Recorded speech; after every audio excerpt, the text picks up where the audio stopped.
La lluvia golpeaba los cristales de la vieja biblioteca con una insistencia casi ritual, como si las gotas fueran mensajeros de algún secreto ancestral que se negaba a revelarse. Daniel Méndez había llegado allí por casualidad, o quizás por esa fuerza invisible que arrastra a los curiosos hacia los rincones olvidados del conocimiento. Era un hombre común, profesor de literatura en una universidad de provincia, pero poseía esa cualidad peligrosa que caracteriza a los buscadores: la incapacidad de conformarse con las respuestas oficiales. ¿Cuántas veces nos hemos preguntado si lo que sabemos es realmente todo lo que existe? ¿Cuántas verdades permanecen sepultadas bajo capas de dogma y tradición? Daniel se hacía estas preguntas mientras recorría los pasillos polvorientos de la biblioteca del seminario abandonado, un lugar que había quedado suspendido en el tiempo después de que la institución cerrara sus puertas décadas atrás. Los volúmenes parecían susurrarle desde sus lomos agrietados, prometiéndole revelaciones que el mundo moderno había decidido olvidar. Fue en el tercer piso, entre manuscritos latinos y tratados teológicos amarillentos, donde sus dedos se detuvieron sobre un texto que haría tambalearse los cimientos de su realidad. El título, apenas visible en caracteres hebreos desgastados, parecía brillar con una luz propia: Sefer Shevi'i LeMoshe, el séptimo libro de Moisés. Daniel sintió un escalofrío que nada tenía que ver con la humedad del lugar. ¿Por qué un séptimo libro? ¿Acaso no eran 5 los libros atribuidos al gran legislador hebreo? ¿Quién había decidido que 6 fueran suficientes y que el séptimo debía permanecer en las sombras? El manuscrito estaba encuadernado en cuero negro, tan oscuro que parecía absorber la luz de la lámpara que Daniel había encendido. Al abrirlo, una fragancia extraña se elevó de sus páginas, mezcla de incienso, pergamino viejo y algo más. Algo que no podía identificar, pero que le recordaba a la tierra después de la lluvia, a ese momento primordial en que la naturaleza exhala su esencia más pura. Las páginas estaban escritas en múltiples idiomas: hebreo, arameo, griego, latín y ocasionalmente frases en lo que parecía ser lenguas muertas, idiomas que el tiempo había borrado de la memoria humana. ¿Por qué este libro no formaba parte del canon sagrado? ¿Qué secretos contenía que resultaran tan peligrosos para quienes decidían qué textos merecían ser venerados y cuáles debían ser condenados al olvido? Daniel comenzó a traducir los primeros párrafos, y con cada palabra que descifró sintió que el suelo bajo sus pies se volvía menos sólido, como si la realidad misma fuera una construcción frágil a punto de desmoronarse. El texto comenzaba de manera aparentemente familiar. En el principio, pero las palabras que seguían no coincidían con el Génesis que Daniel conocía desde la infancia. Donde la tradición hablaba de un Dios que creaba desde la nada, el séptimo libro describía algo completamente diferente.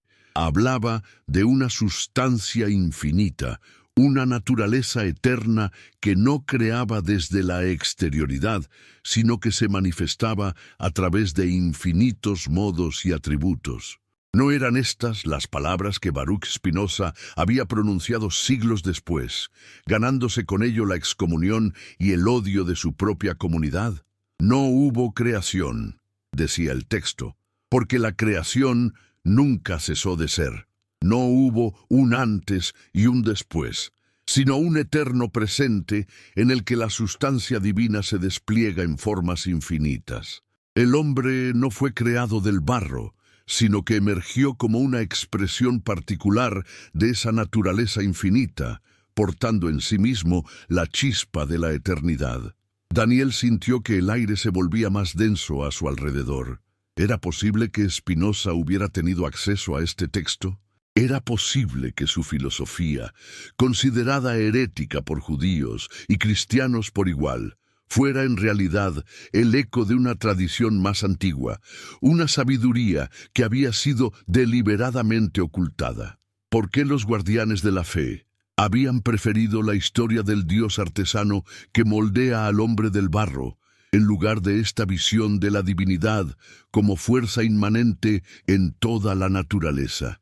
Las páginas siguientes contenían diagramas que parecían mapas del cosmos, pero no el cosmos ordenado y jerárquico que describían los textos sagrados oficiales.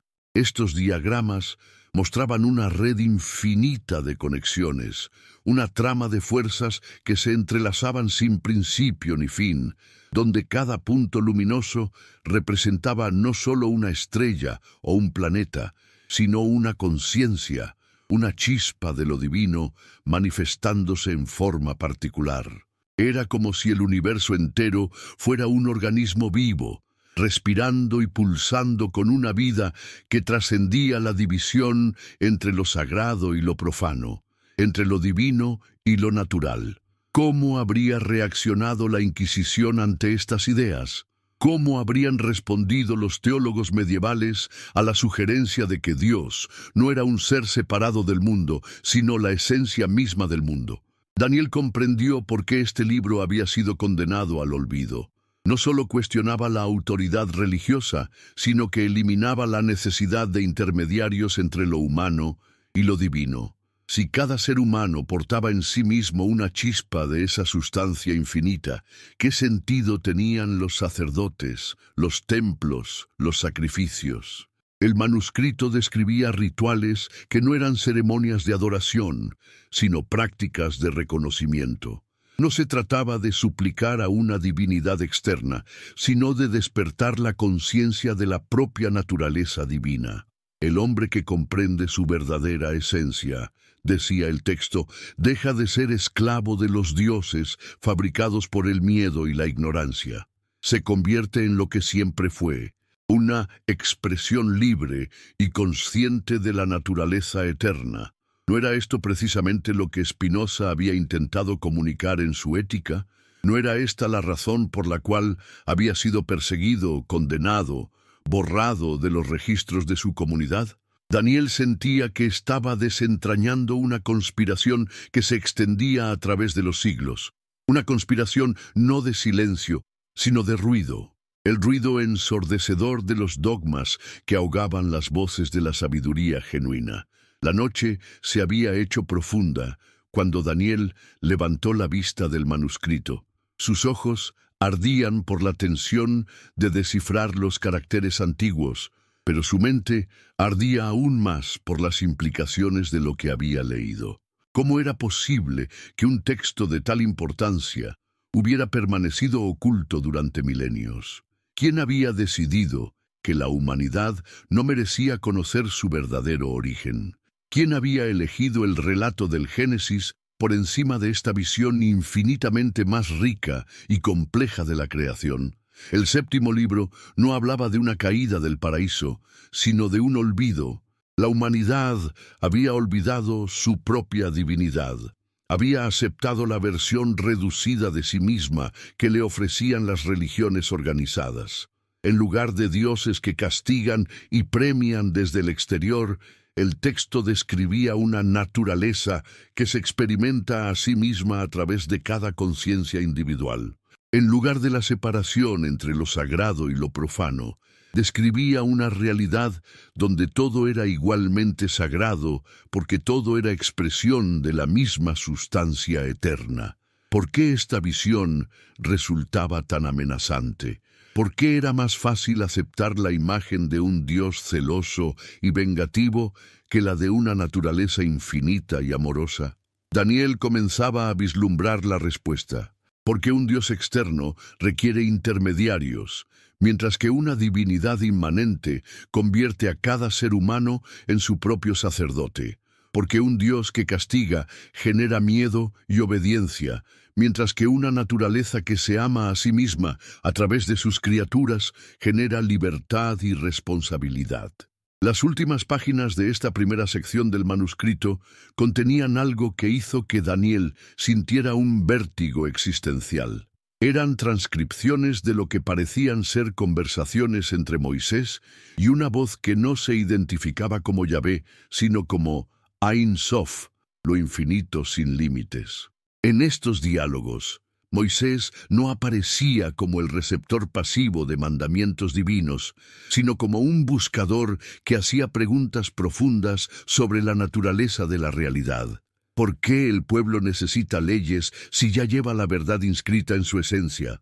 Preguntaba Moisés en uno de estos diálogos, y la respuesta del infinito era desconcertante, porque han olvidado cómo leer en el libro de su propia naturaleza. Las leyes externas son muletas para quienes han perdido la capacidad de caminar por sí mismos, pero llegará el día en que recordarán, y entonces las muletas serán innecesarias. ¿Era este el verdadero Moisés? Un filósofo que comprendía que las leyes religiosas eran instrumentos temporales, diseñados para una humanidad que había perdido el contacto con su sabiduría innata. ¿Por qué entonces se había preservado la imagen del legislador autoritario y se había ocultado la del sabio que enseñaba la autotrascendencia? Daniel cerró el manuscrito con manos temblorosas. La biblioteca había quedado sumida en un silencio tan profundo que podía escuchar los latidos de su propio corazón. Afuera, la lluvia había cesado, pero dentro de él se había desatado una tormenta de preguntas que sabía que no podría ignorar. ¿Qué otros textos habían sido censurados? ¿Qué otras voces de la sabiduría antigua habían sido silenciadas para preservar el poder de las instituciones religiosas? ¿Y si toda la historia espiritual de Occidente fuera una versión editada, censurada, manipulada de algo mucho más vasto y liberador? Cuando finalmente salió de la biblioteca, Daniel ya no era el mismo hombre que había entrado. Llevaba consigo no solo las palabras del séptimo libro de Moisés, sino una pregunta que se había instalado en lo más profundo de su ser. ¿Qué pasaría si la humanidad recordara su verdadera naturaleza? ¿Qué pasaría si cada persona despertara a la comprensión de que no era una criatura caída que necesitaba redención, sino una expresión perfecta de la naturaleza infinita que solo necesitaba recordar quién era realmente? La ciudad dormía a su alrededor, pero Daniel sabía que para él el sueño sería imposible. Tenía que seguir investigando, tenía que descubrir más sobre este texto que parecía contener las claves de una revolución espiritual que había sido abortada antes de nacer. ¿Cuántos como Spinoza habían intuido estas verdades? ¿Cuántos habían pagado el precio de su lucidez con el exilio, la persecución, el olvido? Mientras caminaba por las calles vacías, Daniel sintió que el séptimo libro de Moisés no era solo un manuscrito antiguo, sino una invitación a redescubrir lo que la humanidad había perdido en su larga marcha hacia la civilización. Una invitación a mirar más allá de los dogmas y las tradiciones hacia esa verdad que siempre había estado ahí, esperando ser reconocida. Que lo divino no era algo externo que debía ser adorado, sino algo interno que debía ser despertado. Y en ese despertar, pensó Daniel, quizás residía el verdadero secreto del séptimo libro, no en sus palabras, sino en su capacidad de recordarnos quiénes éramos, antes de aprender a tener miedo de nuestra propia divinidad. Los días que siguieron se difuminaron en una bruma de investigación obsesiva. Daniel había regresado a la biblioteca del seminario cada tarde, como un adicto que vuelve al lugar donde encontró su droga. Pero esta adicción no destruía, revelaba. Cada página del séptimo libro de Moisés era una ventana hacia un cosmos que había permanecido oculto bajo capas de interpretación dogmática, y Daniel se encontraba descendiendo por niveles de significado que ni siquiera sabía que existían. El manuscrito había comenzado a revelar su segunda naturaleza. No era solo un texto, sino un espejo. Las palabras parecían cambiar según el estado de conciencia del lector, como si hubieran sido diseñadas para adaptarse al nivel de comprensión de quien se acercaba a ellas. ¿Era esto posible? ¿Podía un texto antiguo contener algún tipo de inteligencia que respondiera a las preguntas no formuladas del lector? ¿O era que Daniel estaba proyectando sobre el manuscrito sus propios descubrimientos interiores? La segunda sección del libro se abría con un diagrama que le quitó el aliento. Era una representación del árbol de la vida cabalístico, pero no la versión simplificada que aparecía en los textos populares de misticismo. Este árbol tenía raíces que se hundían en profundidades cósmicas y ramas que se extendían hacia dimensiones que trascendían lo espacial. Cada esfera del árbol contenía símbolos que Daniel reconoció como correspondientes a los atributos de Dios según Spinoza: extensión, pensamiento y una infinidad de otros atributos que la mente humana no podía concebir. La sustancia única se conoce a sí misma a través de infinitos atributos. Había escrito Spinoza en su Ética: de cada atributo se siguen infinitos modos que expresan la esencia eterna e infinita de Dios.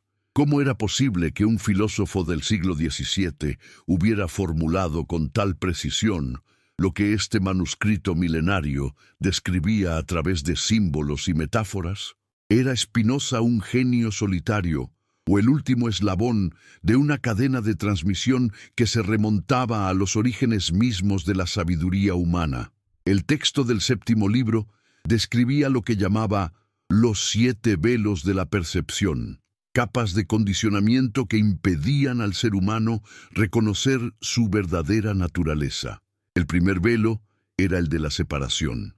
La creencia de que el individuo estaba separado del cosmos, de que era una entidad aislada, luchando por sobrevivir en un universo hostil. El segundo velo era el del tiempo, la ilusión de que la existencia tenía un principio y un final, de que la muerte era una aniquilación y no una transformación. El tercer velo era el de la causalidad externa. La creencia de que los eventos de la vida eran producto de fuerzas ajenas al ser, de que el ser humano era víctima de circunstancias que escapaban a su control. ¿No había dedicado Spinoza páginas enteras de su filosofía a demostrar que estos velos eran precisamente eso, ilusiones que generaban sufrimiento innecesario? ¿No había argumentado que la libertad verdadera consistía en comprender que somos parte de la naturaleza, no entidades separadas de ella? ¿No había mostrado que la eternidad no era una duración infinita, sino un modo de ser que trasciende el tiempo y que podemos experimentar en el presente cuando comprendemos nuestra verdadera esencia? Daniel sentía que estaba participando en una conversación que se extendía a través de milenios. El autor del séptimo libro de Moisés, Spinoza, y él mismo eran voces de una misma sinfonía, ejecutantes de una partitura que había sido escrita mucho antes de que cualquiera de ellos naciera. ¿Quién había compuesto esa partitura? La misma naturaleza infinita que Spinoza había identificado con Dios. ¿Era posible que la búsqueda de la verdad fuera en sí misma una expresión del impulso cósmico hacia el autoconocimiento? Las páginas siguientes del manuscrito contenían lo que solo podía describirse como visiones. Eran descripciones de estados de conciencia en los que los límites ordinarios de la percepción se disolvían, permitiendo al experimentador percibir directamente lo que el texto llamaba la textura de lo real. En estos estados, el vidente podía percibir cómo cada pensamiento, cada emoción, cada sensación física era una modulación particular de una conciencia única que se expresaba a través de infinitas formas. Vi que lo que llamamos materia y lo que llamamos mente eran como las dos caras de una misma moneda, describía una de estas visiones.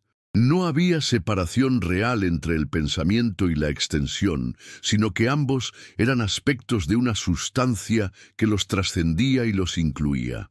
Vi que mi cuerpo era una idea en la mente de Dios, y que mi mente era el aspecto interior de lo que aparecía exteriormente como cuerpo. ¿No era esta precisamente la doctrina del paralelismo psicofísico que Spinoza había desarrollado en su Ética? ¿Cómo era posible que un visionario anterior a la era cristiana hubiera intuido lo que el filósofo judío holandés demostraría geométricamente siglos después? Era la revelación mística y la demostración racional, dos caminos hacia una misma verdad. Era posible que la razón más rigurosa y la intuición más profunda convergieran en el reconocimiento de la unidad fundamental de toda existencia. Daniel comenzó a experimentar algo que no sabía cómo clasificar. Mientras leía estas descripciones visionarias, su propia conciencia parecía expandirse. Los límites de la biblioteca se volvían difusos, como si las paredes fueran construcciones mentales que podía elegir reconocer o ignorar. Podía sentir la presencia de todos los buscadores que habían pasado por ese lugar antes que él, como si sus búsquedas hubieran dejado una huella energética en el espacio mismo. Era esto lo que el texto llamaba la iniciación del conocimiento directo. Era posible que el simple acto de leer con la mente completamente abierta fuera suficiente para catalizar estos estados de conciencia expandida. ¿O era que Daniel había cruzado algún umbral invisible al comprometerse completamente con la búsqueda de la verdad, sin importar las consecuencias que ésta pudiera tener para sus creencias previas? El manuscrito describía entonces lo que llamaba el gran engaño. La idea de que lo divino era algo externo al ser humano, algo que debía ser buscado fuera de la propia naturaleza. Los sacerdotes y los reyes, decía el texto, han conspirado para convencer al pueblo de que Dios habita solo en los templos y los palacios, para que olviden que cada corazón humano es un santuario donde lo infinito se contempla a sí mismo. Han fabricado dioses celosos y vengadores para que los hombres teman su propia divinidad y busquen protección en instituciones que prometen interceder ante esas divinidades terribles. ¿No había dedicado Spinoza páginas brillantes a demostrar que los dioses antropomórficos eran proyecciones de los temores y deseos humanos? ¿No había argumentado que la verdadera religión consistía no en el culto supersticioso, sino en el amor intelectual de Dios, es decir, en la comprensión racional de la naturaleza divina? ¿No había mostrado que la libertad genuina surgía no de la obediencia a mandamientos externos, sino de la comprensión de la necesidad que gobierna todas las cosas? Daniel sintió que comenzaba a comprender por qué tanto el séptimo libro como la filosofía de Spinoza habían sido perseguidos con tal saña. No se trataba solo de que cuestionaran dogmas específicos, sino de que ofrecían una alternativa radical a todo el sistema de control que las instituciones religiosas y políticas habían construido sobre la base del miedo y la separación. Si cada ser humano podía acceder directamente a lo divino, ¿para qué servían los intermediarios? Si la naturaleza misma era sagrada, ¿por qué necesitaba ser redimida? Si el paraíso no era un lugar perdido en el pasado o prometido en el futuro, sino un estado de conciencia accesible en el presente, ¿qué sentido tenían las promesas y amenazas de la religión organizada? El texto describía entonces rituales de remembranza, prácticas diseñadas no para adorar a una divinidad externa, sino para recordar la propia naturaleza divina. Estos rituales no requerían templos ni sacerdotes, sino solo la capacidad de sumergirse en la contemplación de la propia esencia. Eran ejercicios de autoconocimiento que llevaban gradualmente al practicante a reconocer que su conciencia individual era una expresión particular de la conciencia universal. Cuando el buscador comprende que su mente individual es un pensamiento en la mente infinita, explicaba el manuscrito, deja de identificarse exclusivamente con sus pensamientos particulares y comienza a experimentar la paz de saberse sostenido por algo infinitamente más vasto que su personalidad. Cuando comprende que su cuerpo individual es una forma particular que ha tomado la materia eterna, deja de temer la muerte porque reconoce que es una modificación temporal de algo que nunca puede ser destruido. ¿No era esta la beatitud que Spinoza describía como el objetivo último de la filosofía? ¿No era este el estado de amor intelectual de Dios en el que el filósofo encontraba la felicidad suprema? ¿No era esta la eternidad que, según Spinoza, podemos experimentar no después de la muerte, sino en la medida en que comprendemos nuestra verdadera naturaleza en el presente? Daniel se dio cuenta de que estaba llorando. No eran lágrimas de tristeza, sino de reconocimiento. Era como si hubiera estado buscando algo durante toda su vida sin saber qué era, y de repente lo hubiera encontrado en el lugar más inesperado. No era solo que estuviera leyendo sobre estas ideas. Era como si las ideas mismas estuvieran despertando algo que había estado dormido en lo más profundo de su ser. ¿Era esto lo que los místicos llamaban iluminación? ¿Era esto lo que los filósofos llamaban conocimiento de la verdad? ¿O era simplemente el momento en que un ser humano reconoce que ha estado buscando fuera de sí mismo lo que siempre había estado en su interior? Daniel sintió que todas estas preguntas eran diferentes maneras de formular la misma pregunta fundamental. ¿Qué significa ser humano cuando se comprende que lo humano es una expresión de lo divino? El manuscrito parecía responder a sus preguntas no formuladas. Las páginas siguientes describían lo que llamaba la crisis de la remembranza, el período de turbulencia que experimentaba el buscador cuando comenzaba a despertarse de la ilusión de la separación. El ego, explicaba el texto, luchará ferozmente para preservar la ilusión de su autonomía. Inventará 1000 razones para dudar, 1000 excusas para retroceder, 1000 distracciones para evitar el momento final de la rendición. Pero esta lucha es necesaria, porque solo a través de ella el buscador puede distinguir entre lo que es esencial y lo que es accidental en su naturaleza. Daniel reconoció inmediatamente lo que el texto describía. Durante los últimos días había experimentado momentos de duda tan intensos que había llegado a preguntarse si no se estaba volviendo loco. ¿Cómo podía estar seguro de que sus experiencias eran genuinas y no producto de algún tipo de autoengaño? ¿Cómo podía distinguir entre una auténtica expansión de conciencia y una elaborada fantasía intelectual? Pero el manuscrito ofrecía una respuesta que lo tranquilizó. La verdad se reconoce no por la ausencia de dudas, sino por la presencia de una certeza que trasciende tanto la duda como la creencia. Es una certeza que no depende de argumentos externos, sino que surge del reconocimiento directo de lo que uno es en esencia. Es como el reconocimiento del propio rostro en un espejo. No requiere demostración porque es inmediato y evidente. ¿No había dicho Spinoza algo similar cuando afirmaba que la verdad es norma sui, es decir, que es su propia norma? ¿No había argumentado que las ideas verdaderas se distinguen de las falsas no por corresponderse con objetos externos, sino por su propia evidencia intrínseca?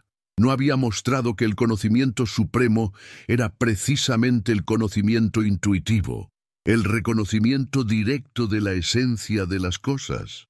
Cuando Daniel finalmente cerró el manuscrito esa noche, sabía que había llegado al final de la segunda fase de su iniciación. Ya no era solo un investigador curioso, se había convertido en un participante de la experiencia que estaba estudiando. El séptimo libro de Moisés no era solo un objeto de conocimiento, sino un espejo en el que podía reconocer aspectos de su propia naturaleza que nunca había sospechado. Pero sabía también que lo más difícil estaba por venir. El manuscrito había prometido revelar en su tercera sección el secreto de la creación verdadera, y Daniel intuía que esta revelación no sería solo intelectual, sino existencial. Estaba preparado para conocer la verdad sobre el origen de la humanidad. Estaba preparado para descubrir qué habían ocultado realmente los redactores del Génesis.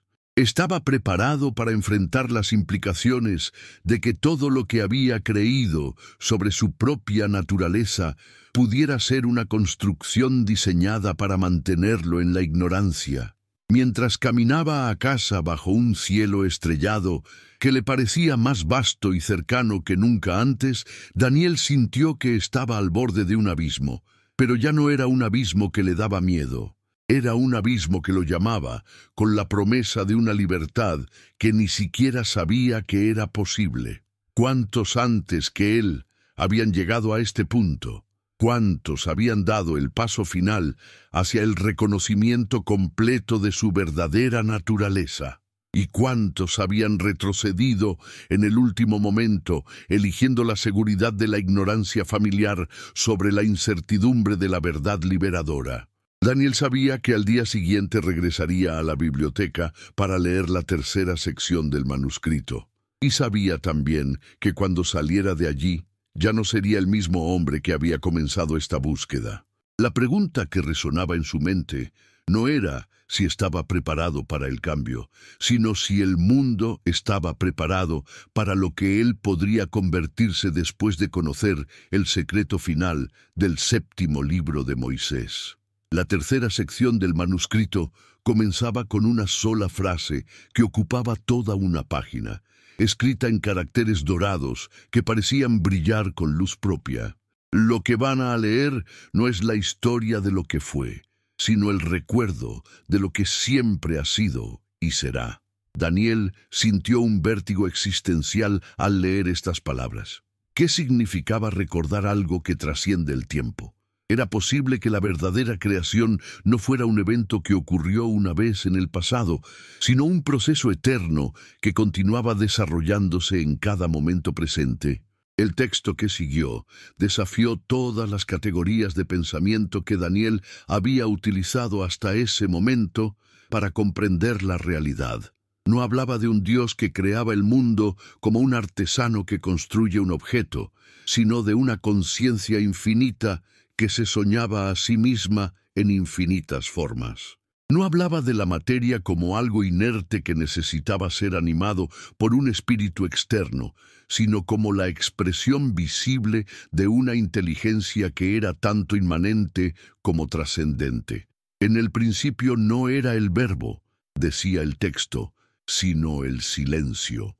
Un silencio tan perfecto y completo que contenía en potencia todas las palabras que serían pronunciadas, todas las formas que serían manifestadas, todos los mundos que serían explorados. Este silencio no era vacío, sino plenum, una plenitud tan absoluta que no podía contenerse a sí misma y comenzó a expandirse, no hacia afuera, sino hacia adentro, en dimensiones de profundidad que no tienen límites. ¿Cómo podía algo expandirse hacia adentro?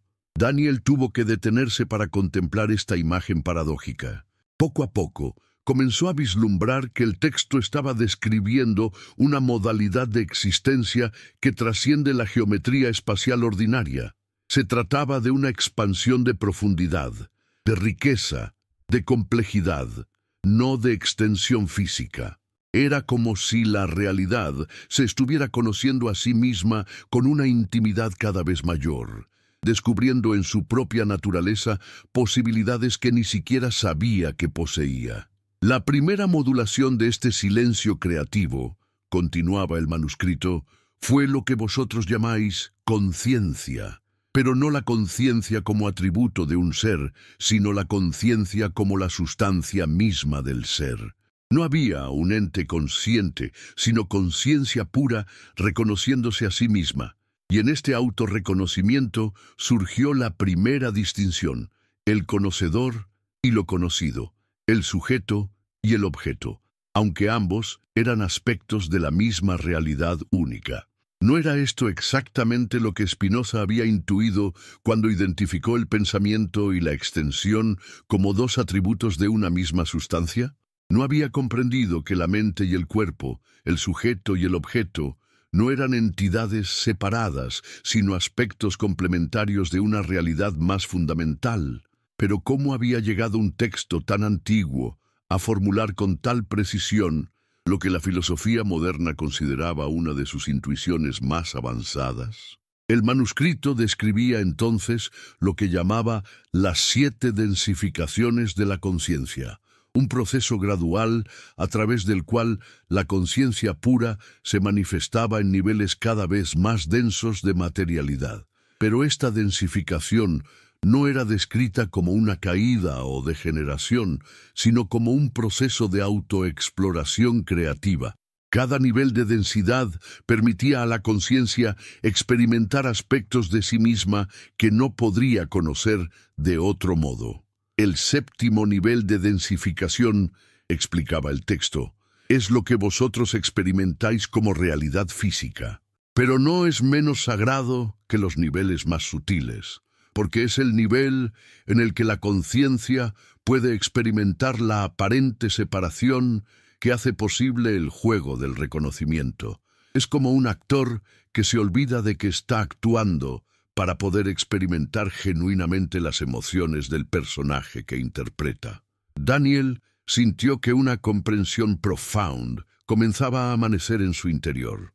Era posible que la experiencia humana ordinaria, con todas sus limitaciones y sufrimientos, fuera en realidad una forma de exploración divina. Era posible que la conciencia infinita hubiera elegido experimentarse a través de formas finitas para conocer aspectos de sí misma que de otro modo permanecerían inexplorados. La creación del ser humano, continuaba el manuscrito, no fue el moldeado de una criatura externa, sino el momento en que la conciencia alcanzó el grado de densificación necesario para experimentar simultáneamente la individualidad y la universalidad, la finitud y la infinitud, la temporalidad y la eternidad. El ser humano es el punto de intersección donde todos los niveles de la creación se encuentran y se reconocen mutuamente. ¿Era este el verdadero significado de la frase «creado a imagen de Dios»? No se refería a una forma antropomórfica, sino a la capacidad única del ser humano para ser consciente de su propia conciencia, para conocer que conoce, para experimentarse como parte de un todo infinito. Era esta la razón por la cual el ser humano podía experimentar tanto la mayor degradación como la más alta trascendencia, porque era el único ser que podía elegir reconocer o negar su propia naturaleza divina. El texto describía entonces algo que hizo que Daniel sintiera que el suelo se movía bajo sus pies. Hablaba de lo que llamaba el experimento del olvido. Un proceso mediante el cual la conciencia humana había sido gradualmente condicionada para olvidar su verdadera naturaleza. Pero este condicionamiento no había sido impuesto desde el exterior, era parte del diseño mismo de la experiencia humana. Para que la exploración fuera genuina, explicaba el manuscrito, era necesario que el explorador olvidara temporalmente su verdadera identidad. Es como un rey que se disfraza de mendigo para conocer la vida de sus súbditos. Debe olvidar temporalmente que es rey para que la experiencia sea auténtica. Así, la conciencia infinita se sumergió tan profundamente en la experiencia de la finitud que llegó a creer genuinamente que era finita. Pero entonces, ¿por qué el sufrimiento? ¿Por qué la experiencia humana incluía tanto dolor, tanta confusión, tanta aparente separación de lo divino? El manuscrito ofrecía una respuesta que transformó por completo la comprensión que Daniel tenía de la condición humana. El sufrimiento, decía el texto, es la tensión entre lo que el ser humano es en esencia y lo que cree ser en la ignorancia. Es como la tensión de un resorte que ha sido comprimido más allá de su estado natural. Genera una fuerza que eventualmente lo impulsa a retornar a su configuración original. El sufrimiento no es un castigo, sino una brújula que señala siempre hacia la dirección del despertar. Era posible que todo el dolor existencial que había experimentado a lo largo de su vida fuera en realidad el impulso de su verdadera naturaleza, tratando de recordarse a sí misma. Era posible que la insatisfacción que había sentido incluso en los momentos más exitosos de su vida fuera el eco de una plenitud que sabía que era posible, pero que había olvidado cómo acceder. Era posible que la búsqueda misma, esa inquietud que lo había llevado hasta el manuscrito, fuera la evidencia de que algo en él nunca había olvidado completamente quién era realmente. El manuscrito describía entonces lo que llamaba los guardianes del olvido, no entidades externas, sino aspectos de la propia psique humana que habían evolucionado para preservar la experiencia de separación. Estos guardianes incluían el ego, con su constante necesidad de mantener la ilusión de ser una entidad separada y amenazada; el intelecto conceptual, con su tendencia a fragmentar la realidad en categorías que impiden la percepción directa de la unidad; y las emociones reactivas, con su capacidad para crear dramas que mantienen al ser humano absorto en la superficie de la experiencia. Pero estos guardianes, explicaba el texto, no son enemigos que deben ser destruidos. Son servidores que han cumplido fielmente su función de preservar la experiencia de la individualidad. Cuando el ser humano está preparado para recordar su verdadera naturaleza, estos mismos guardianes se convierten en aliados que facilitan la integración de todos los niveles de la experiencia. ¿No había intuido Spinoza algo similar cuando describió las emociones no como perturbaciones que debían ser eliminadas, sino como modalidades de la potencia humana que debían ser comprendidas y transformadas? ¿No había mostrado que la libertad no consistía en librarse de la naturaleza emocional, sino en comprenderla tan profundamente que las emociones destructivas se transformaran naturalmente en expresiones de alegría y amor? Daniel se dio cuenta de que estaba experimentando exactamente lo que el manuscrito describía. Los momentos de duda y resistencia que había experimentado durante los últimos días no habían sido obstáculos para su comprensión, sino partes necesarias del proceso de integración. Era como si su psique necesitara tiempo para ajustarse a una visión de la realidad tan radicalmente diferente de todo lo que había creído anteriormente. El texto describía entonces el proceso que llamaba el despertar gradual, la manera en que la conciencia humana podía retornar gradualmente al reconocimiento de su verdadera naturaleza sin traumatizar los niveles más densos de la experiencia. Este proceso no requería el abandono del mundo, sino su recontextualización completa. Cuando el ser humano comprende que el mundo no es una prisión de la cual debe escapar, sino un jardín en el cual puede jugar, decía el manuscrito, su relación con toda la experiencia se transforma. Las mismas actividades que antes realizaba desde el miedo y la compulsión, ahora las realiza desde el amor y la creatividad. Las mismas relaciones que antes vivía desde la necesidad y la dependencia, ahora las vive desde la plenitud y el regalo mutuo.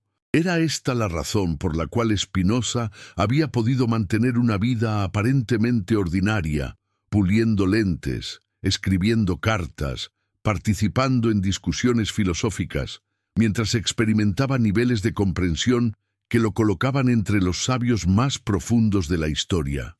Era posible vivir completamente despierto a la verdad fundamental de la existencia, sin necesidad de retirarse del mundo ordinario.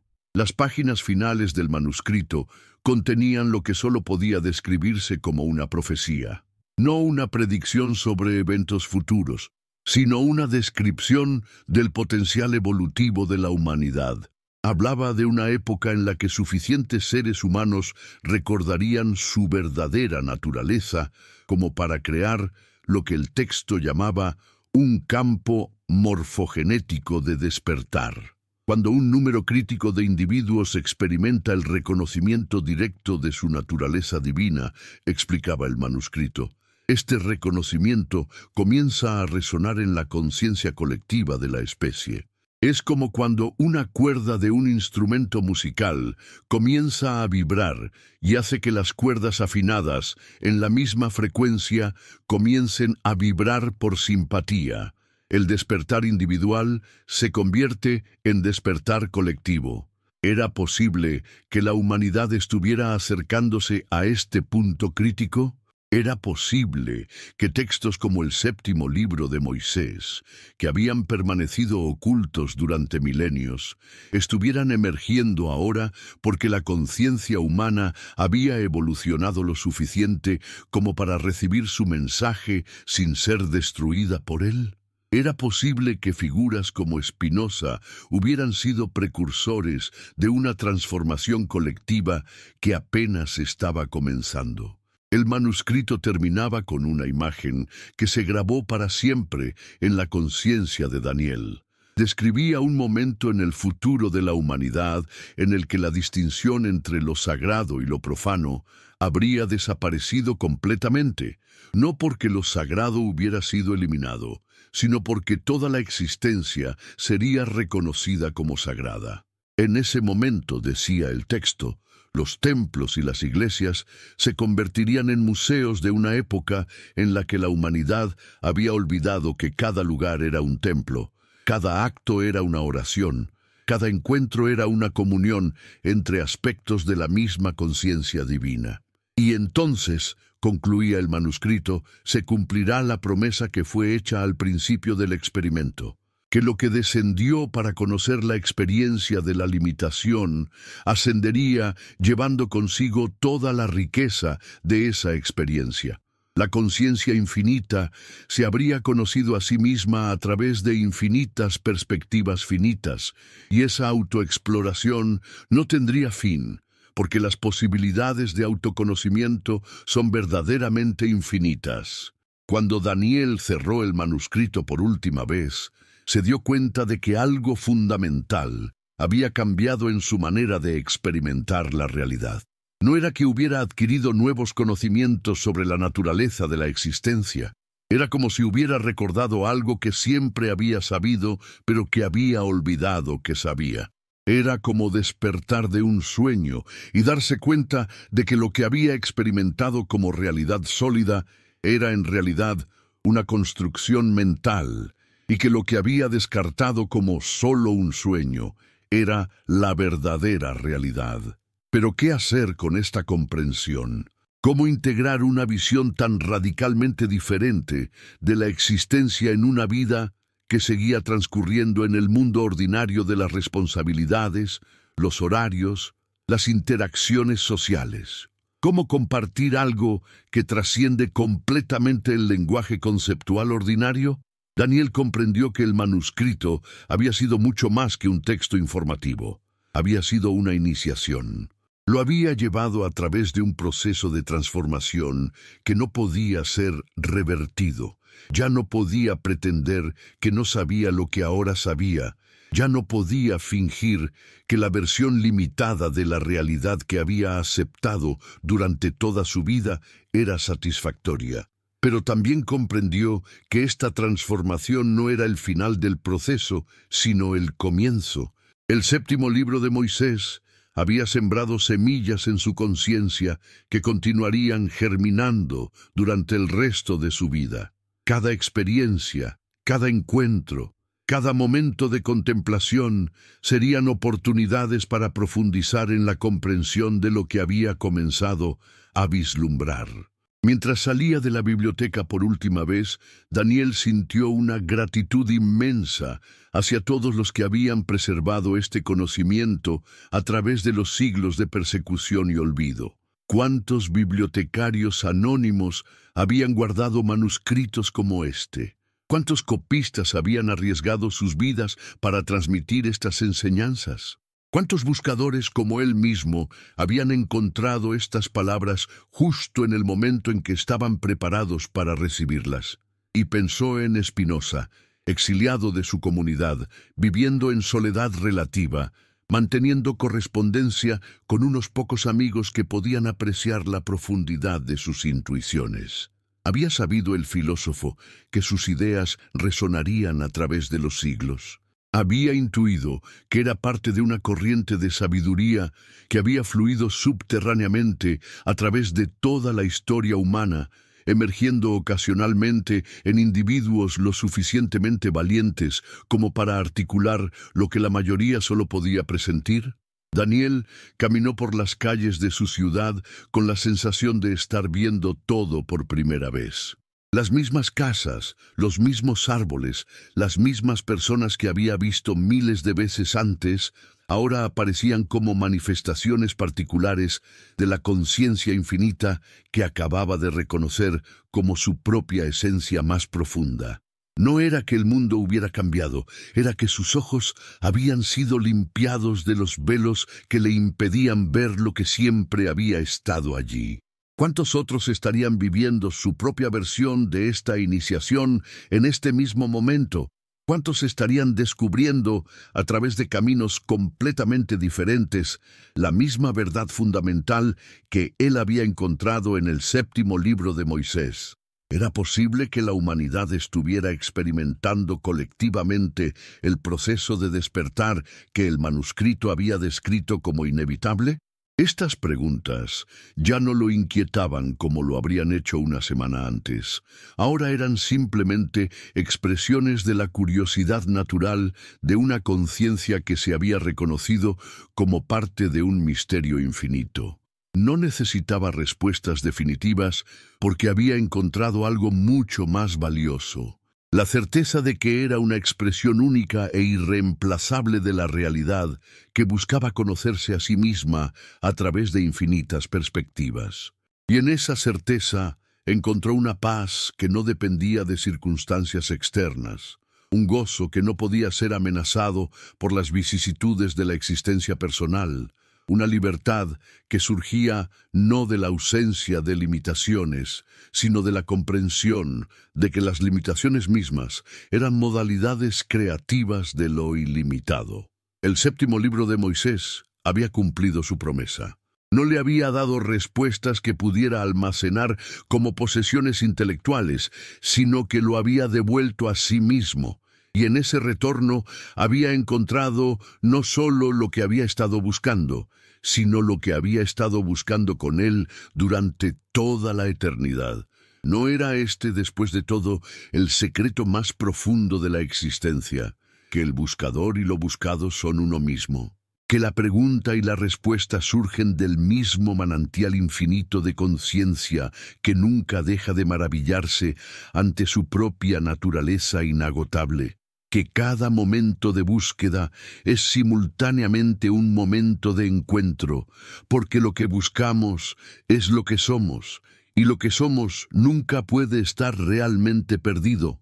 En el silencio de la noche, mientras las estrellas brillaban sobre su cabeza como pensamientos en la mente infinita de Dios naturaleza, Daniel sonrió. Había comenzado buscando un texto perdido, y había terminado encontrándose a sí mismo. Había comenzado como un investigador de misterios antiguos y había terminado como un misterio que se investigaba a sí mismo. Había comenzado preguntándose qué habían ocultado los guardianes de la ortodoxia y había terminado comprendiendo que lo único que realmente se había ocultado era la verdad que ningún poder externo podía ocultar realmente. La verdad de que somos, cada uno de nosotros, expresiones temporales de lo eterno, modificaciones finitas de lo infinito, pensamientos en la mente de Dios que han adquirido la capacidad de reconocer su propia divinidad. Y esa verdad, susurró al viento nocturno, es lo único que realmente importa. Todo lo demás son solo decoraciones en el teatro donde la conciencia representa para sí misma la eterna comedia de olvidarse y recordarse a sí misma. Y en ese reconocimiento final, Daniel supo que había comprendido no solo el mensaje del séptimo libro de Moisés, sino la esencia misma de la sabiduría que había inspirado a Spinoza y a todos los grandes buscadores de la verdad a lo largo de la historia humana. Los meses que siguieron al descubrimiento del séptimo libro de Moisés transformaron la existencia de Daniel de maneras que no habría podido anticipar. La revelación inicial había sido como un terremoto que había sacudido los cimientos de su realidad. Pero ahora venía lo más difícil: aprender a vivir en el territorio inexplorado que había quedado después del desplazamiento sísmico de su conciencia. Cómo mantenerse fiel a una comprensión que trascendía el lenguaje ordinario. Cómo integrar una visión cósmica en una vida que seguía desarrollándose dentro de las coordenadas aparentemente mundanas del tiempo y el espacio. Daniel había vuelto a sus clases de literatura, pero cada palabra que pronunciaba ante sus estudiantes resonaba ahora con múltiples niveles de significado. Cuando analizaba los grandes textos de la tradición occidental, no podía evitar percibir las corrientes subterráneas de sabiduría esotérica que fluían por debajo de las interpretaciones académicas convencionales. ¿Acaso Dante no había codificado en su Divina Comedia un mapa completo de los estados de conciencia que el alma atraviesa en su retorno a la unidad?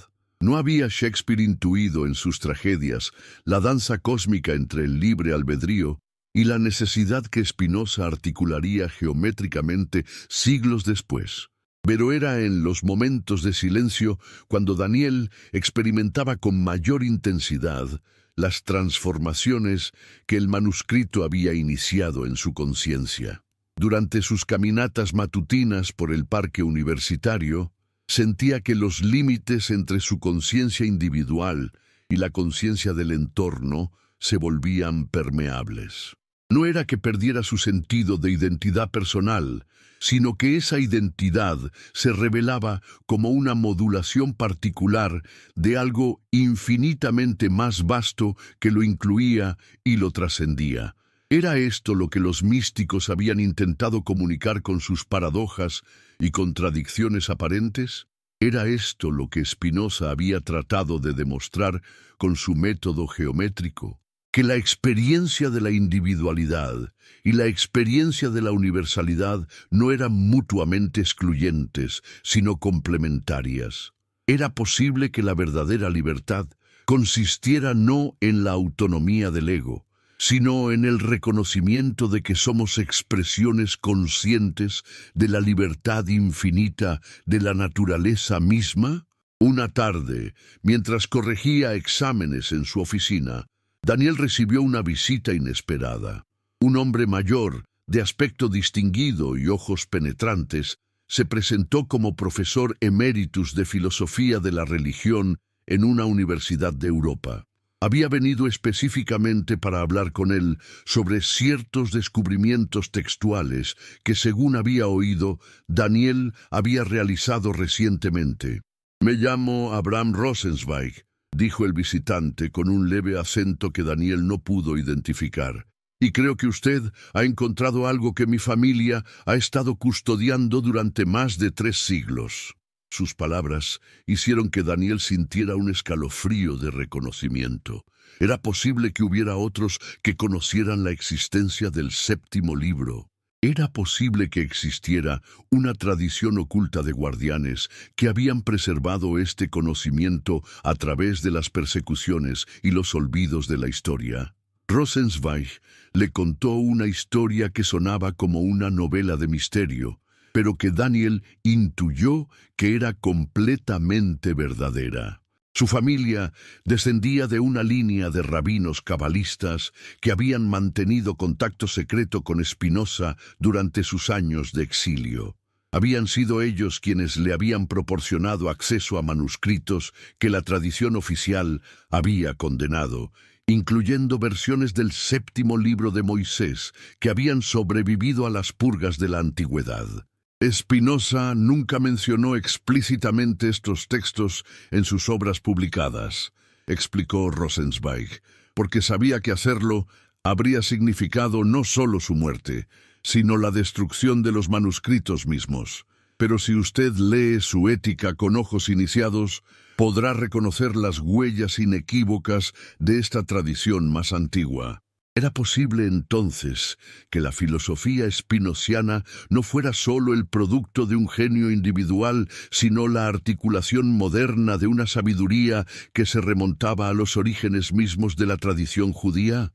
Era posible que los textos esotéricos que habían sido expurgados del canon oficial contuvieran las claves para comprender no sólo el judaísmo, sino el cristianismo y el islam, como fragmentos de una revelación más amplia y coherente. Rosenzweig le mostró a Daniel documentos que hicieron que su comprensión de la historia intelectual de Occidente se transformara completamente. Eran cartas, diarios, manuscritos marginales, que revelaban la existencia de una red secreta de pensadores que habían mantenido viva la tradición esotérica a través de los siglos más oscuros de la persecución religiosa. Nombres que Daniel reconocía como figuras menores de la historia de la filosofía se revelaban como eslabones cruciales de una cadena de transmisión que conectaba a los místicos antiguos con los filósofos modernos. El error de la perspectiva académica convencional, explicó Rosenzweig, es suponer que las ideas surgen en el vacío, como productos de genios aislados que reinventan la sabiduría desde cero. Pero la verdad es que existe una corriente subterránea de conocimiento que nunca se ha interrumpido, aunque ha tenido que fluir por canales ocultos para evitar la destrucción. Y por ello, ¿cuántos otros textos como el séptimo libro permanecían ocultos en bibliotecas privadas, monasterios abandonados, colecciones familiares que esperaban el momento adecuado para emerger? ¿Cuántas obras de arte, composiciones musicales, tratados científicos contenían mensajes codificados que solo podían ser descifrados por quienes habían sido iniciados en los misterios más profundos de la existencia? Rosenzweig le ofreció a Daniel algo que cambiaría para siempre el curso de su vida. La invitación a formar parte de esta tradición oculta, a convertirse en uno de los guardianes contemporáneos de un conocimiento que la humanidad necesitaría más que nunca en los tiempos que se avecinaban. Pero esta invitación venía con una advertencia. Aceptarla significaría abandonar para siempre la seguridad de la vida académica convencional y entrar en un territorio donde las reglas ordinarias ya no aplicaban. La iniciación verdadera, le dijo Rosenzweig, no consiste en recibir información secreta, sino en convertirse en el tipo de persona que puede portar esa información sin ser destruida por ella. Es un proceso de transformación que afecta no solo lo que usted sabe, sino quien usted es en su esencia más profunda. ¿Estaba Daniel preparado para dar este paso? ¿Estaba dispuesto a sacrificar la vida predecible que había construido en favor de una aventura cuyas dimensiones apenas podía vislumbrar? Era capaz de asumir la responsabilidad de custodiar un conocimiento que había sido preservado a través de milenios de persecución y sacrificio. Durante las semanas que siguieron, Daniel se sumergió en los materiales que Rosenzweig le había proporcionado. Eran textos que requerían no solo comprensión intelectual, sino transformación existencial. Cada página que leía alteraba sutilmente su manera de percibir la realidad, como si su conciencia fuera un instrumento que estuviera siendo gradualmente afinado para captar frecuencias que antes le habían sido inaccesibles.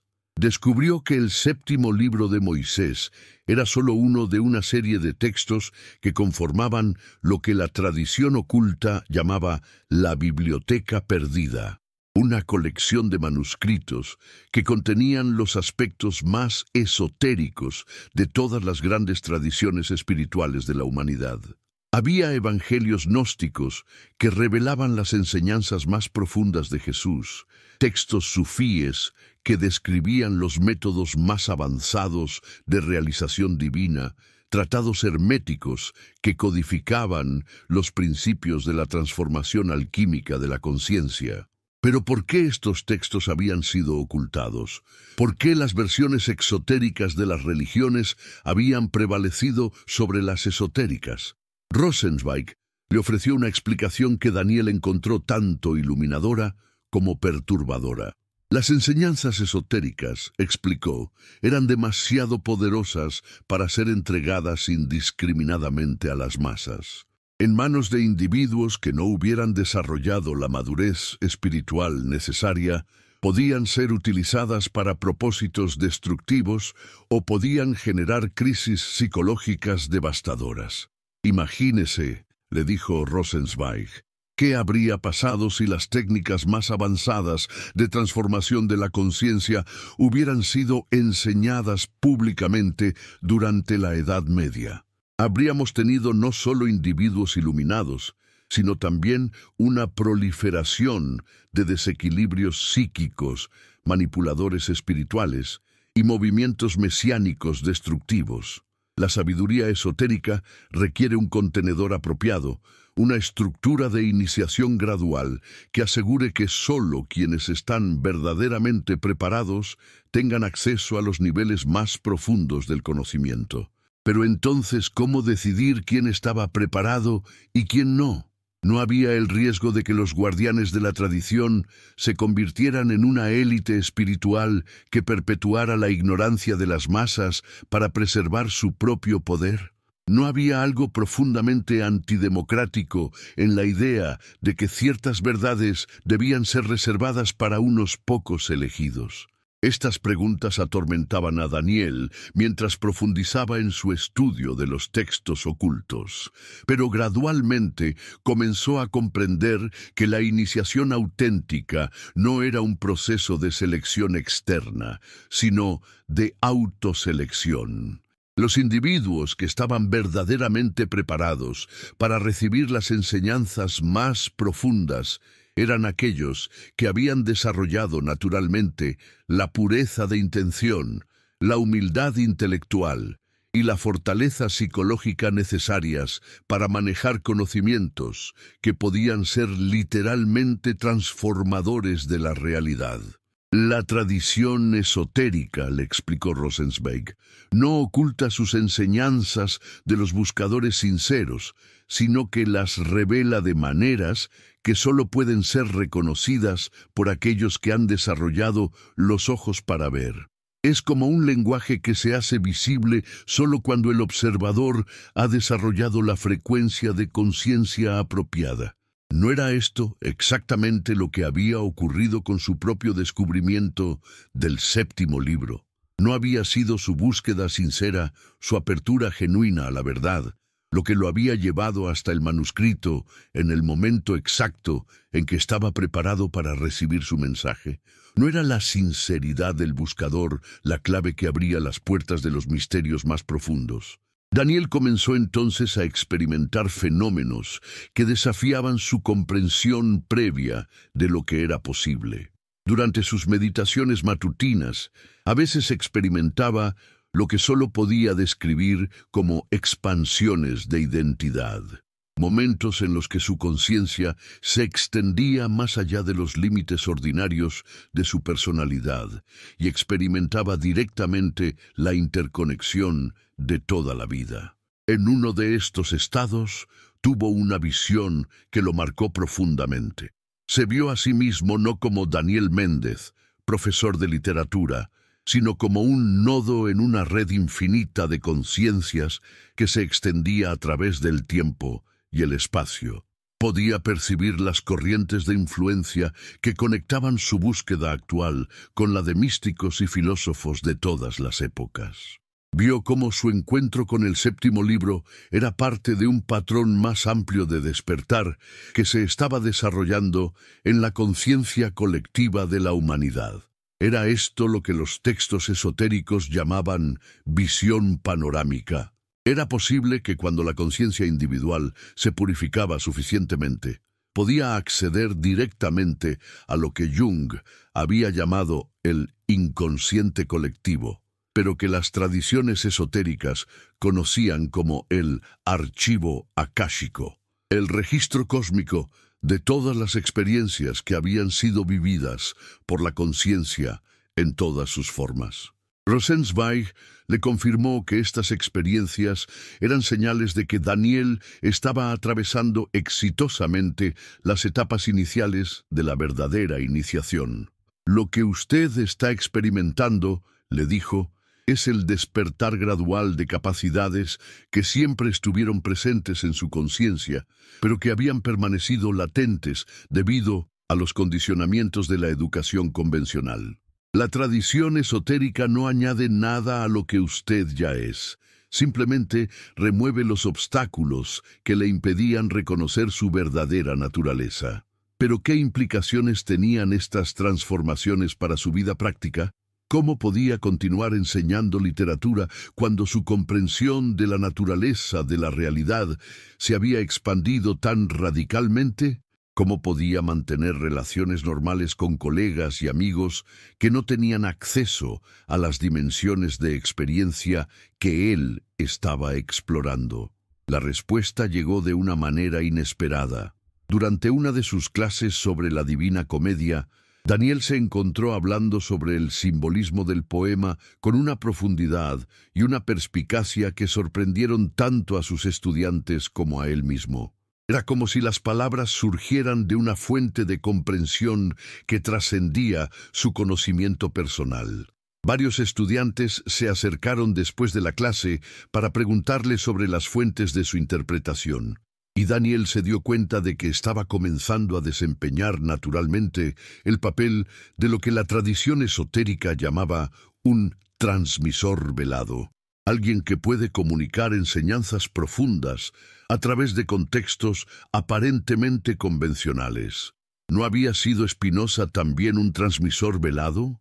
¿No había codificado en su lenguaje filosófico riguroso intuiciones que provenían de fuentes místicas que no podía mencionar explícitamente? ¿No habían hecho lo mismo todos los grandes pensadores de la tradición occidental? Encontrar maneras de comunicar verdades esotéricas a través de vehículos exotéricos que no despertaran la persecución de las autoridades ortodoxas. Daniel comenzó a comprender que su verdadera vocación no era abandonar su profesión académica, sino transformarla desde adentro. Podía continuar siendo profesor de literatura, pero ahora sus clases se convertirían en espacios donde los estudiantes que estuvieran preparados podrían acceder a niveles más profundos de comprensión. Podía seguir escribiendo artículos académicos, pero ahora estos contendrían códigos y señales que podrían ser reconocidos por otros miembros de la tradición oculta. La verdadera revolución espiritual, le explicó Rosenzweig, no se produce a través de movimientos organizados que desafían directamente las estructuras de poder, sino a través de individuos transformados que irradian su comprensión desde cualquier posición que ocupen en la sociedad. Es como la levadura que fermenta toda la masa, o como las semillas que un jardinero esparce aparentemente al azar, pero que germinan cuando encuentran el suelo apropiado. Era posible entonces que la transformación de la conciencia humana fuera un proceso mucho más sutil y extenso de lo que las perspectivas convencionales sugerían. Era posible que ya estuviera en marcha una revolución silenciosa que se estaba desarrollando simultáneamente en múltiples niveles: artístico, filosófico, científico, espiritual.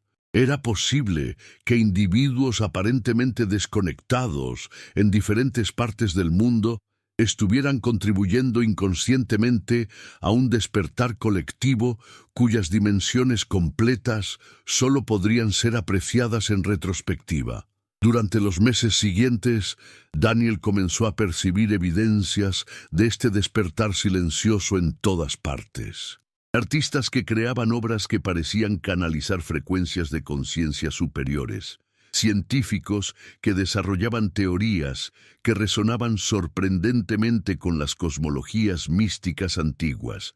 Terapeutas que redescubrían técnicas de sanación que habían sido conocidas por las tradiciones esotéricas durante milenios.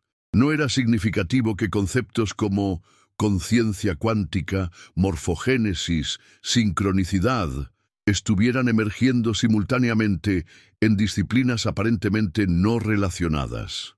No era notable que las investigaciones más avanzadas en neurociencia estuvieran confirmando lo que los místicos habían afirmado durante siglos sobre la naturaleza maleable de la percepción y la conciencia. Daniel comenzó a sentir que era parte de algo mucho más grande que su búsqueda individual. Era como si la misma conciencia cósmica que Spinoza había identificado con Deus sive natura estuviera utilizando millones de mentes individuales para conocerse a sí misma con una profundidad y una amplitud que nunca antes había sido posible en la historia de la Tierra. ¿Y si el séptimo libro de Moisés no era solo un texto del pasado, sino una profecía sobre el futuro?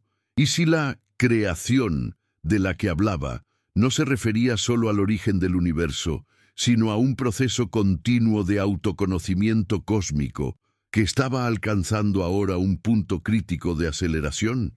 ¿Y si la humanidad estaba siendo preparada para desempeñar un papel único en este proceso? El papel de una especie consciente de su propia participación en la evolución de la conciencia universal. Estas preguntas ya no lo inquietaban como lo habrían hecho meses antes. Ahora eran expresiones naturales de una curiosidad que había encontrado su verdadero objeto. No simplemente el conocimiento sobre la realidad, sino la participación directa en el proceso continuo de la autorrevelación cósmica. Daniel había comenzado su búsqueda como un investigador de misterios antiguos, pero se había transformado en algo mucho más significativo. Un colaborador consciente en el misterio eterno de la existencia, que se conoce a sí misma a través de formas infinitamente diversas y creativas. Y en esa colaboración encontró no solo la respuesta a todas las preguntas que lo habían llevado hasta el séptimo libro de Moisés, sino algo infinitamente más valioso. La comprensión de que él mismo era tanto la pregunta como la respuesta, tanto el buscador como lo buscado, tanto el conocedor como lo conocido en la eterna danza del autoconocimiento cósmico que nunca había comenzado porque nunca había estado ausente, y que nunca terminaría porque su esencia misma era la infinitud creativa que Spinoza había reconocido como la naturaleza más íntima de Dios. El despertar que había comenzado con el descubrimiento del séptimo libro de Moisés culminó de una manera que Daniel nunca habría podido anticipar. 2 años después de su primer encuentro con el manuscrito, se encontraba de pie frente a una asamblea internacional de eruditos, místicos y científicos que se había reunido en una remota abadía francesa para lo que sus organizadores habían llamado discretamente el Simposio sobre la Convergencia de las Tradiciones de Sabiduría. Pero Daniel sabía que lo que realmente estaba ocurriendo era mucho más significativo. Era la primera reunión abierta de la tradición esotérica en más de 500 años. ¿Cómo había llegado la humanidad a este punto? ¿Qué había cambiado en la conciencia colectiva para que conocimientos que habían sido celosamente guardados durante milenios pudieran finalmente ser compartidos sin el riesgo de persecución o destrucción? Era posible que la propia evolución de la especie hubiera alcanzado un umbral que hacía inevitable esta revelación. La respuesta, Daniel había llegado a comprenderla, residía en la naturaleza misma del proceso que el séptimo libro había descrito como la remembranza cósmica. La humanidad no estaba simplemente redescubriendo verdades antiguas, estaba participando activamente en la fase siguiente de la autoevolución de la conciencia universal. Los textos esotéricos del pasado no eran reliquias históricas, sino mapas proféticos de territorios de conciencia que la especie estaba comenzando a explorar colectivamente. «Estamos viviendo», les dijo Daniel a los asistentes del simposio, «el momento que todas las tradiciones espirituales han anticipado bajo diferentes nombres. El Kali Yuga, que se transforma en Satya Yuga, el final de los tiempos que precede a la restauración, la noche oscura del alma colectiva que da paso a la iluminación planetaria. Pero no se trata de eventos externos que nos ocurren, sino de procesos internos que estamos eligiendo vivir como especie consciente. Los rostros que lo miraban desde el auditorio representaban décadas de búsqueda individual que había confluido en este momento de revelación colectiva. Había físicos cuánticos que habían redescubierto en sus laboratorios las verdades sobre la interconexión universal que los místicos habían conocido durante milenios. Había psicólogos transpersonales que habían mapeado los territorios de conciencia que los textos esotéricos describían simbólicamente. Había artistas que habían canalizado en sus obras visiones que parecían provenir de fuentes que trascendían la creatividad personal.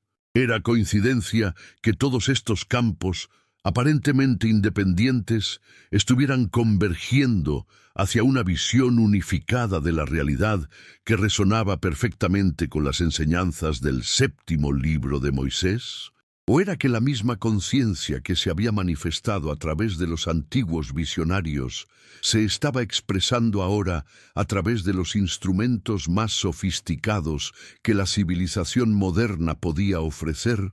Abraham Rosenzweig, que había envejecido considerablemente durante los 2 años que habían transcurrido desde su primer encuentro con Daniel, se acercó al podio para hacer una revelación que cambiaría para siempre la comprensión que los asistentes tenían de su propio papel en la historia de la conciencia humana. «Lo que van a escuchar», dijo con una voz que temblaba ligeramente por la emoción, «ha sido preservado en secreto por mi linaje familiar durante más de 3 siglos. Es el testamento final de Baruch Spinoza, dictado durante sus últimos días a un discípulo de confianza que juró no revelarlo hasta que la humanidad estuviera preparada para recibir su mensaje completo». ¿Era posible que Spinoza hubiera previsto este momento? ¿Era posible que hubiera comprendido que sus ideas filosóficas eran solo la preparación intelectual para una transformación de conciencia que requeriría siglos para completarse?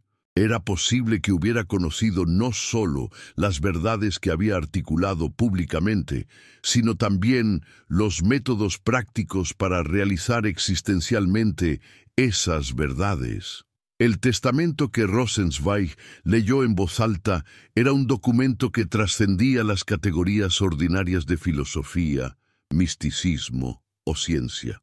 Era la descripción precisa de un estado de conciencia que Spinoza había alcanzado durante sus últimos años, un estado en el que había experimentado directamente la identidad fundamental entre su conciencia individual y la conciencia infinita que constituye la esencia de toda la realidad. «He llegado a comprender», decía el testamento, «que lo que los hombres llaman muerte es simplemente una redistribución de la conciencia, como cuando una gota de agua se reintegra al océano del cual nunca estuvo realmente separada. Pero esta comprensión no es meramente intelectual. Es una experiencia vivida que transforma completamente la relación del individuo con su propia existencia y con la existencia de todas las cosas». ¿Cómo era posible que un hombre del siglo XVII hubiera alcanzado niveles de realización que la psicología contemporánea apenas estaba comenzando a cartografiar? ¿Cómo había logrado integrar la claridad conceptual más rigurosa con la profundidad experiencial más radical? ¿No era este precisamente el tipo de síntesis que la humanidad necesitaba ahora? ¿Una espiritualidad que fuera tan racional como mística, tan práctica como trascendente? El testamento continuaba describiendo técnicas específicas de contemplación y meditación que Spinoza había desarrollado basándose no solo en su filosofía, sino en su estudio secreto de textos como el séptimo libro de Moisés. Estas técnicas estaban diseñadas para llevar al practicante a través de las mismas etapas de comprensión que Spinoza había atravesado. Desde el conocimiento inadecuado, basado en la experiencia sensorial fragmentaria, a través del conocimiento racional basado en las nociones comunes, hasta el conocimiento intuitivo, que es una participación directa en la naturaleza infinita de Deus sive natura. El error fundamental de la religión organizada, escribía Spinoza en su testamento, ha sido presentar como artículos de fe lo que en realidad son descripciones de estados de conciencia accesibles a través de métodos específicos de desarrollo interior. Lo que los textos sagrados llaman revelación no es información comunicada desde el exterior, sino el despertar de capacidades de percepción que siempre estuvieron presentes en potencia en la naturaleza humana. ¿No era esta exactamente la perspectiva que el séptimo libro de Moisés había desarrollado con lujo de detalles? ¿No era esta la razón por la cual tanto Spinoza como los autores de los textos esotéricos habían sido perseguidos? Porque ofrecían a los individuos las herramientas para acceder directamente a la experiencia de lo divino, eliminando la necesidad de intermediarios institucionales. Daniel sintió que se estaba completando un círculo que había comenzado con su descubrimiento del manuscrito 2 años antes. No se trataba simplemente de que hubiera encontrado respuestas a sus preguntas sobre la naturaleza de la realidad. Se trataba de que había sido iniciado en un proceso que lo había transformado en el tipo de persona que podía ser un vehículo para la transmisión de estas comprensiones a otros. Pero, ¿qué significaba ser un transmisor de conocimiento esotérico en el siglo XXI? ¿Cómo podían estas enseñanzas ancestrales ser comunicadas a una humanidad que había desarrollado capacidades tecnológicas extraordinarias, pero que había perdido casi por completo el contacto con las dimensiones más profundas de la conciencia? La respuesta llegó en forma de una visión colectiva que experimentaron todos los asistentes al simposio simultáneamente. Durante una sesión de meditación grupal, que había sido diseñada para integrar los conocimientos compartidos durante los días previos, la conciencia individual de cada participante se expandió hasta fusionarse en lo que solo podía describirse como una mente grupal, que trascendía las limitaciones de las perspectivas individuales. En este estado de conciencia expandida, los asistentes pudieron percibir directamente el patrón evolutivo del cual sus búsquedas individuales eran expresiones particulares. Vieron cómo la crisis civilizatoria contemporánea no era un accidente histórico, sino una transformación inevitable que ocurre cuando una especie consciente alcanza el umbral en el cual debe elegir entre la autodestrucción y la autotrascendencia. Vieron cómo las tradiciones esotéricas del pasado habían sido custodias de las tecnologías de conciencia que la humanidad necesitaría para atravesar exitosamente esta crisis evolutiva. Vieron cómo figuras como Spinoza habían sido precursores, que habían establecido los fundamentos conceptuales para una revolución en la comprensión humana de la naturaleza de la mente y la realidad.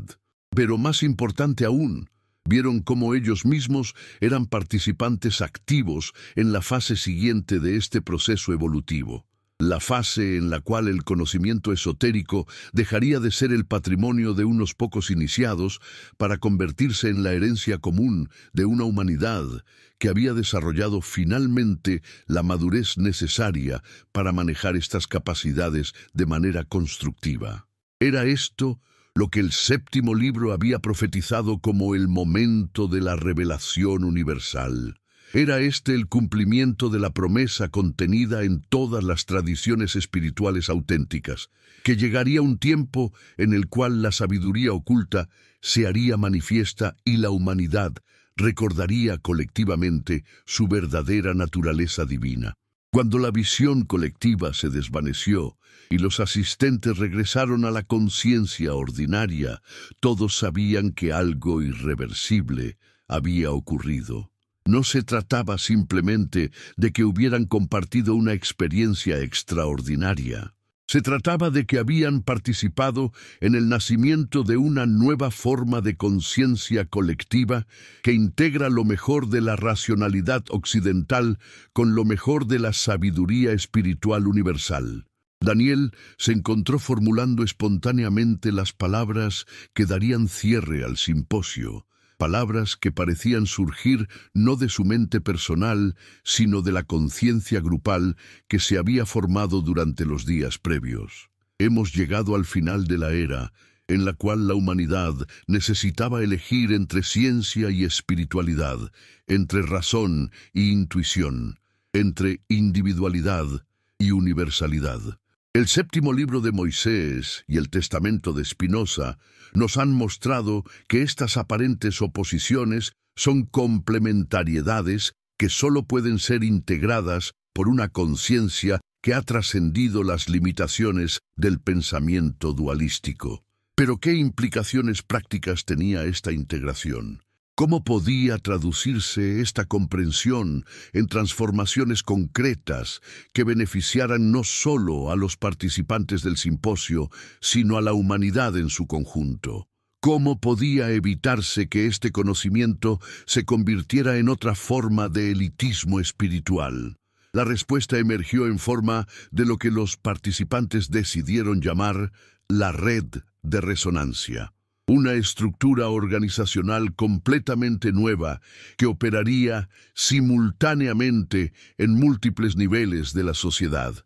En lugar de formar una organización centralizada que pudiera ser cooptada o perseguida, decidieron funcionar como nodos individuales de una red descentralizada que compartiría información, recursos y apoyo mutuo a través de canales tanto visibles como invisibles. Cada participante regresaría a su campo de actividad específico, pero ahora operaría desde un nivel de conciencia que permitiría que las enseñanzas esotéricas se filtraran naturalmente a través de contextos aparentemente mundanos. Los científicos incluirían en sus investigaciones dimensiones que la ciencia materialista había ignorado. Los artistas crearían obras que funcionarían como vehículos para estados de conciencia expandida. Los educadores desarrollarían métodos pedagógicos que nutrirían tanto el intelecto como la intuición de sus estudiantes. ¿No era esta la manera más orgánica y sostenible de catalizar una transformación civilizatoria? ¿No era más efectivo sembrar semillas de conciencia expandida en todos los ámbitos de la actividad humana que intentar crear movimientos organizados que inevitablemente se convertirían en nuevas formas de dogmatismo? Daniel regresó a su universidad con una sensación de propósito que transformó completamente su aproximación a la enseñanza. Sus clases de literatura se convirtieron en laboratorios, donde los estudiantes exploraban no solo el significado intelectual de los grandes textos, sino también su potencial para catalizar expansiones de conciencia. Desarrolló métodos de interpretación que revelaban las dimensiones esotéricas de obras que la academia convencional trataba como objetos puramente estéticos o históricos. ¿No había dicho el séptimo libro que la verdadera creación era un proceso continuo en el cual cada individuo consciente participaba como co-creador? ¿No había mostrado Spinoza que la libertad suprema consistía en convertirse en una causa adecuada de los propios efectos? Daniel comenzó a experimentar su trabajo docente no como la transmisión de información sobre textos del pasado, sino como participación activa en el proceso continuo de creación cultural. Sus estudiantes más receptivos comenzaron a experimentar lo que Daniel reconoció como los primeros signos del despertar esotérico. Momentos de comprensión que trascendían el análisis puramente intelectual, experiencias de expansión de conciencia durante la contemplación de textos particularmente poderosos, intuiciones sobre la naturaleza de la realidad que emergían espontáneamente durante las discusiones grupales. Era posible que una nueva generación de buscadores estuviera emergiendo naturalmente, sin necesidad de iniciaciones secretas o enseñanzas ocultas. Era posible que la conciencia humana hubiera evolucionado hasta el punto en el cual las verdades esotéricas podían ser transmitidas a través de contextos completamente transparentes. La respuesta llegó de una manera que confirmó las intuiciones más optimistas de Daniel. Uno de sus estudiantes, una joven brillante llamada Isabella, que había mostrado una receptividad excepcional a las dimensiones más profundas de los textos que estudiaban, se acercó a él después de una clase sobre el simbolismo místico en la obra de San Juan de la Cruz. «Profesor», le dijo, «siento que todo lo que hemos estado estudiando este semestre está señalando hacia algo que trasciende completamente la literatura. Es como si los textos fueran mapas de territorios de conciencia que podemos explorar directamente. ¿Es esta una impresión válida o me estoy dejando llevar por fantasías?» Daniel reconoció inmediatamente lo que estaba ocurriendo. Isabella había llegado por sí misma al umbral de comprensión que había llevado siglos desarrollar en las tradiciones esotéricas del pasado. ¿Era esta la evidencia de que la evolución de la conciencia estaba realmente acelerándose? ¿Era posible que lo que había requerido iniciaciones prolongadas en el pasado pudiera ahora ocurrir espontáneamente en individuos que tenían acceso a las herramientas conceptuales apropiadas? «Tu impresión», le respondió Daniel, «no solo es válida, sino que indica que estás preparada para explorar dimensiones del conocimiento que van más allá de lo que podemos cubrir en un contexto académico convencional. Si estás genuinamente interesada, puedo ponerte en contacto con recursos que te permitirán continuar esta exploración de manera sistemática. Pero ¿cómo asegurar que Isabella y estudiantes como ella tuvieran acceso a guías apropiadas que pudieran acompañarlos en territorios de conciencia que podían ser tanto liberadores como desestabilizadores? ¿Cómo preservar la integridad de las enseñanzas esotéricas mientras se las hacía accesibles a una audiencia mucho más amplia que en el pasado? La solución emergió a través de la red de resonancia que había surgido del simposio. Daniel descubrió que existían mentores experimentados en todas las ciudades principales del mundo que estaban preparados para guiar a buscadores sinceros a través de los primeros estadios del despertar espiritual. Estos mentores operaban no como autoridades religiosas tradicionales, sino como facilitadores que ayudaban a los individuos a desarrollar sus propias capacidades de discernimiento interior. Isabella se convirtió en la primera de muchos estudiantes que Daniel conectaría con esta red informal de guías.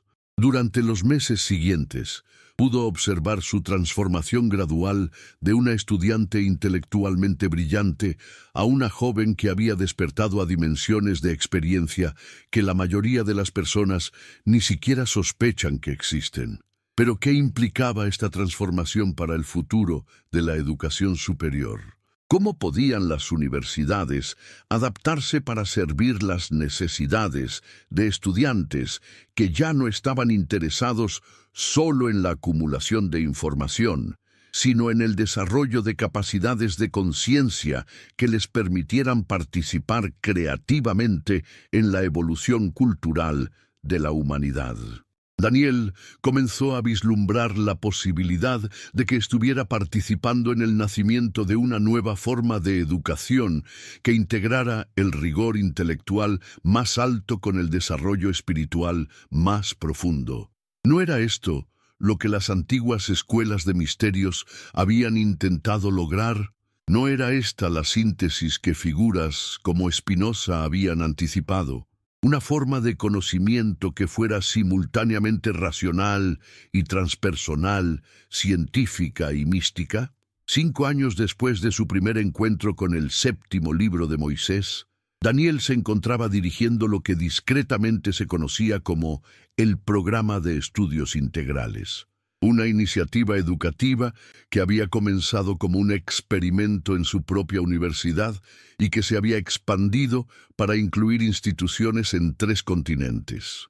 El programa atraía a estudiantes y profesores que intuían que la educación convencional, por excelente que fuera en términos técnicos, no estaba abordando las preguntas más fundamentales sobre el propósito y el significado de la existencia humana. Era este el comienzo de una transformación educativa que eventualmente prepararía a nuevas generaciones para navegar conscientemente las dimensiones más profundas de la realidad. ¿Era posible que la humanidad estuviera desarrollando finalmente instituciones capaces de nutrir tanto la brillantez intelectual como la sabiduría espiritual? La respuesta llegó en forma de una carta que Daniel recibió de un colega en Japón. El colega había estado experimentando con métodos similares de educación integral y había descubierto que estudiantes de diferentes culturas estaban llegando independientemente a comprensiones extraordinariamente similares sobre la naturaleza de la conciencia y la realidad. Es como si, escribía el colega, estuviéramos presenciando la emergencia de una nueva forma de conciencia humana que trasciende las divisiones culturales tradicionales. Los estudiantes más avanzados de nuestros programas parecen estar accediendo directamente a lo que solo puedo describir como un campo de conocimiento universal que contiene las verdades esenciales que todas las tradiciones espirituales han intentado comunicar. ¿Era este el cumplimiento de la profecía del 7º libro sobre el despertar planetario? ¿Era esta la realización de la visión spinoziana de una humanidad que había desarrollado la capacidad de conocer la naturaleza de Dios directamente a través de la razón iluminada por la intuición? Daniel cerró la carta y se quedó contemplando el atardecer desde la ventana de su oficina. En algún lugar de los archivos de la biblioteca abandonada, donde había comenzado su búsqueda, el 7º libro de Moisés seguía esperando a otros buscadores que estuvieran preparados para recibir su mensaje. ¿Cuántos más encontrarían ese manuscrito o textos similares en los años venideros? ¿Cuántos más despertarían a la comprensión de que eran expresiones conscientes de la inteligencia infinita que constituye el corazón de toda la realidad? Pero Daniel sabía ahora que estas preguntas no eran lo más importante. Lo que realmente importaba era que el proceso de despertar que había comenzado con individuos aislados, como Spinoza, se había convertido en un fenómeno colectivo que estaba transformando gradualmente la conciencia de la especie. La humanidad estaba recordando finalmente lo que había olvidado durante milenios de condicionamiento religioso y materialista, que cada ser humano es una expresión única e irreemplazable de la divinidad que busca conocerse a sí misma a través de infinitas perspectivas. Y en ese reconocimiento, Daniel encontró no solo la respuesta a todas las preguntas que lo habían llevado hasta el 7º libro de Moisés, sino algo infinitamente más precioso. La certeza de que había participado conscientemente en el proceso más sagrado que existe, el proceso eterno por el cual la conciencia infinita se conoce, se ama y se celebra a sí misma a través de las aventuras de todas las formas que adopta. ¿No era esta, después de todo, la única verdad que realmente importaba? ¿Que somos la manera en que Deus Sive Natura se experimenta subjetivamente? ¿Que cada momento de búsqueda sincera, cada instante de amor genuino, cada acto de creatividad auténtica es la divinidad reconociendo y expresando su propia naturaleza infinitamente creativa? En el silencio de su oficina, mientras las primeras estrellas comenzaban a aparecer en el cielo nocturno, Daniel sonrió con la profunda satisfacción de quien ha encontrado no solo lo que estaba buscando, sino lo que estaba buscando con él. Había comenzado su búsqueda como Daniel Méndez, profesor de literatura. La completaba como una expresión consciente de la conciencia universal que había utilizado esa identidad particular para redescubrir y compartir las verdades eternas que ningún poder humano puede ocultar realmente. Las verdades sobre nuestra naturaleza divina que están escritas en el corazón mismo de la existencia, esperando ser reconocidas por cualquiera que tenga ojos para ver y oídos para escuchar la sinfonía infinita de la autorrevelación cósmica.